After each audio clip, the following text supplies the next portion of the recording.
Ce samedi 19 octobre 2024, débutera la révision de la liste électorale en vue de l'élection présidentielle prévue en 2025. Tous les Ivoiriens sont invités à se mobiliser pour réussir cette opération. Mais qui est concerné par cette opération? Écoutons le président de la commission électorale indépendante, M. Ibrahim Koulibaly Kuibier, lors de son passage devant les sénateurs le 16 octobre dernier pour une séance d'information.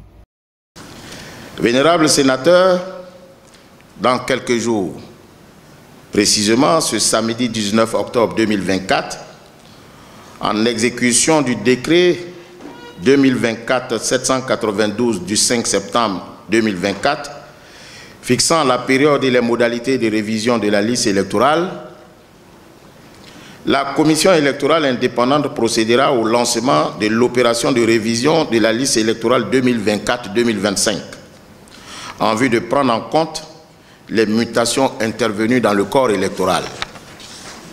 Cette opération débutera donc le 19 octobre 2024 pour prendre fin le 10 novembre 2024. Pendant ces 3 semaines, la commission électorale indépendante va recueillir les demandes d'inscription des Ivoiriens sur la liste électorale, les demandes d'actualisation des données personnelles des électeurs déjà inscrits, y compris celles présentées par les électeurs souhaitant procéder à des changements de lieu de vote, les demandes de radiation des personnes qui ont cessé de remplir les conditions leur permettant de figurer sur la liste électorale. Je veux donc insister sur l'importance et l'inclusion devant caractériser cette opération en ce qu'elle va dessiner le corps électoral pour l'élection très prochaine du président de la République. Vous convenez avec moi et vous mesurez en même temps donc tout l'intérêt. Vu son importance, la commission électorale indépendante a mené, depuis le mois de juillet 2024, une activité intense d'éducation et de sensibilisation sur toute l'étendue du territoire national et à l'extérieur. Nos équipes ont sillonné les chefs-lieux de région, les universités et autres centres de formation. La trame de notre message a été d'exhorter nos concitoyens à exercer pleinement leur droit de participer à la vie politique et au développement de notre pays par le choix des gouvernants. Nous sommes ici donc pour rencontrer les vénérables sénateurs que vous êtes en votre qualité d'élus, proches de nos concitoyens, acteurs principaux des collectivités territoriales, pour vous porter l'information de la tenue de la future révision de la liste électorale et solliciter surtout votre contribution à son succès. Dans ce cadre, il nous plaît de vous tenir informés des règles, des innovations et changements pour la réussite de cette opération. Ainsi, sur le territoire national, pour les demandes d'inscription, les pièces requises sont la carte nationale d'identité en cours de validité. À défaut, le récépissé d'enrôlement pour l'établissement de la carte nationale d'identité biométrique délivré par l'Office national de l'état civil et de l'identification ou le certificat de nationalité ivoirienne. Je voudrais sur ce point, Madame la Présidente, préciser qu'il s'agit tout simplement d'un seul document. Les pièces par moi citées ne sont pas cumulatives. Il s'agit soit d'avoir la carte nationale d'identité, à défaut de celle-ci, d'avoir une attestation, un récépissé d'enrôlement, ou à défaut de celui-ci, d'avoir un certificat de nationalité. C'est l'un ou l'autre. Ensuite, à l'étranger, le requérant doit présenter sa carte nationale d'identité ou son passeport biométrique ou sa carte consulaire. Conformément aux règles, en principe, L'Ivoirien à l'étranger se distingue de celui qui est sur le territoire national par la détention de la carte nationale d'identité ou la carte consulaire. Ce faisant donc, à l'étranger, la pièce requise était celle qui constatait la qualité d'extranéité de citoyen à l'étranger, c'est-à-dire la carte consulaire. Mais vu la difficulté que nous avions à posséder cette carte, parce que bon nombre de nos concitoyens travaillent au noir, pour parler ainsi, alors on leur a dit, si vous avez la carte nationale d'identité, ça pourrait suffire. Toute chose qui laisse entrevoir la facilité d'accès à nos guichets à l'étranger. Sur le plan opérationnel, ce sont donc 12 089 lieux de recensement qui sont ouverts pour accueillir les requérants, soit la création des 1088 nouveaux lieux de plus que l'année passée.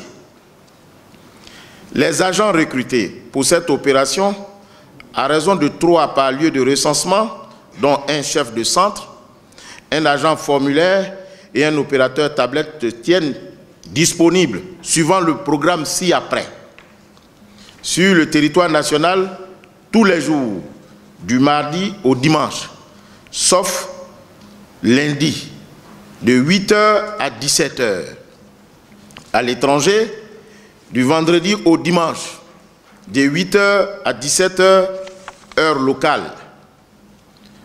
Comme à l'accoutumée, tout électeur inscrit sur la liste électorale peut changer de lieu de vote en rapportant la preuve de sa nouvelle résidence ou de son nouveau domicile. Toutefois, pour la présente opération, il ne sera plus nécessaire de produire un certificat ou une attestation de résidence pour le changement de lieu de vote à l'intérieur d'une même sous-préfecture ou d'une même commune. Suffisent donc la requête et la carte d'électeur de l'intéressé. Il vous souvient que par le passé, on demandait systématiquement, en cas de changement de lieu de vote, le certificat de résidence. On a constaté qu'il peut arriver qu'il y ait des changements à l'intérieur d'une même circonscription. Par exemple, à Cocody, vous êtes à Cocody, vous habitez Cocody, et puis ensuite vous changez de lieu d'habitation, vous partez à la Riviera, mais vous restez dans la même commune de Cocody. Il n'est point besoin de solliciter de vous la production d'un certificat de résidence parce que vous résidez toujours dans la même circonscription. Telle est la quintessence de cette mesure. L'option de changement de lieu de vote en ligne est suspendue pour la présente opération. Effectivement, nous avons constaté qu'on a voulu explorer cette voie qui nous semblait judicieuse, sauf que certains citoyens aux volontés peu louables ont affecté par la fraude cette procédure-là. Voilà pourquoi nous la suspendons pour l'heure, en attendant de nous préparer pour faire face aux velléités de fraude. Donc, ce qui concerne le changement des lieux de vote en ligne est suspendu. Tous ceux de nos compatriotes qui n'auraient pas 18 ans au moment de la période de l'enrôlement, mais qui auront atteint cet âge qui correspond à la majorité civile le 28 février 2025, c'est-à-dire à la date de la publication de la liste électorale provisoire, pourront solliciter leur inscription sur la liste électorale. Le code électoral dit ceci. Le jour où vous venez vous faire enrôler, il faut que vous ayez 18 ans révolus. Or, il se trouve que bon nombre de nos citoyens, dans un esprit de ratisser l'âge, peuvent avoir 18 ans avant l'élection. Or, l'objectif de l'enrôlement, c'est l'élection. Donc, on permet à ces jeunes de venir s'inscrire sur la liste électorale pendant qu'ils n'ont pas 18 ans, mais il faut qu'ils aient 18 ans avant la publication de la liste provisoire. Donc, il faut qu'ils soient nés avant le 28 février 2025. Voilà. Tout ceci pour faciliter la possibilité à nos concitoyens de venir s'inscrire sur la liste électorale. Afin de pallier les questions récurrentes de ressources pour l'établissement des pièces en général et surtout celles pour s'inscrire sur la liste électorale, le gouvernement a décidé de faciliter l'obtention du certificat de nationalité en le faisant délivrer gratuitement.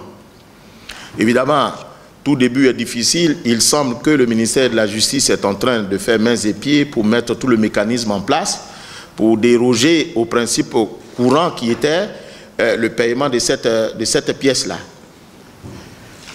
Toutes les requêtes de radiation des électeurs supposés décédés sont dorénavant recevables à l'ouverture de nos guichets sur présentation des documents justificatifs, à savoir le certificat de décès ou l'acte de décès ou le certificat de genre des morts.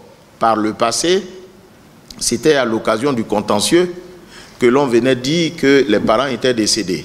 Quand on voyait sur la liste électorale des noms qui avaient été radiés, motif pris de ce qu'ils étaient décédés, c'était en ce moment que l'on pouvait constater effectivement que les parents sont radiés de la liste. Aujourd'hui, nous autorisons, conformément aux dispositions du Code électoral, précisément l'article 12, qui dit que tout électeur peut demander la radiation. Donc, au moment de venir s'inscrire, vous pouvez, si vous avez connaissance avec des pièces justificatives du décès de l'un de vos parents, vous pouvez, à l'occasion de cette inscription, demander sa radiation en produisant le document.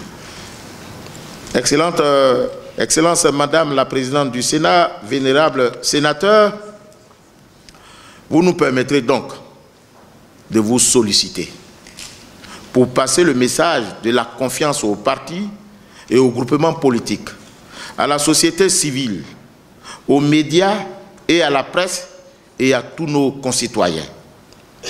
Dites à tous que la Commission électorale indépendante est consciente de l'importance et de la délicatesse de sa mission qui lui a été confiée par le constituant et le législateur et de son impact sur la paix et la cohésion sociale.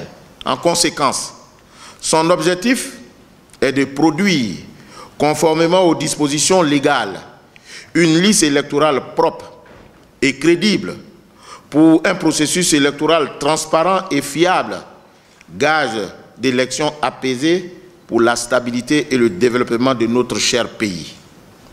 Telle est donc la substance du message dont je suis porteur devant vous, vénérables sénateurs.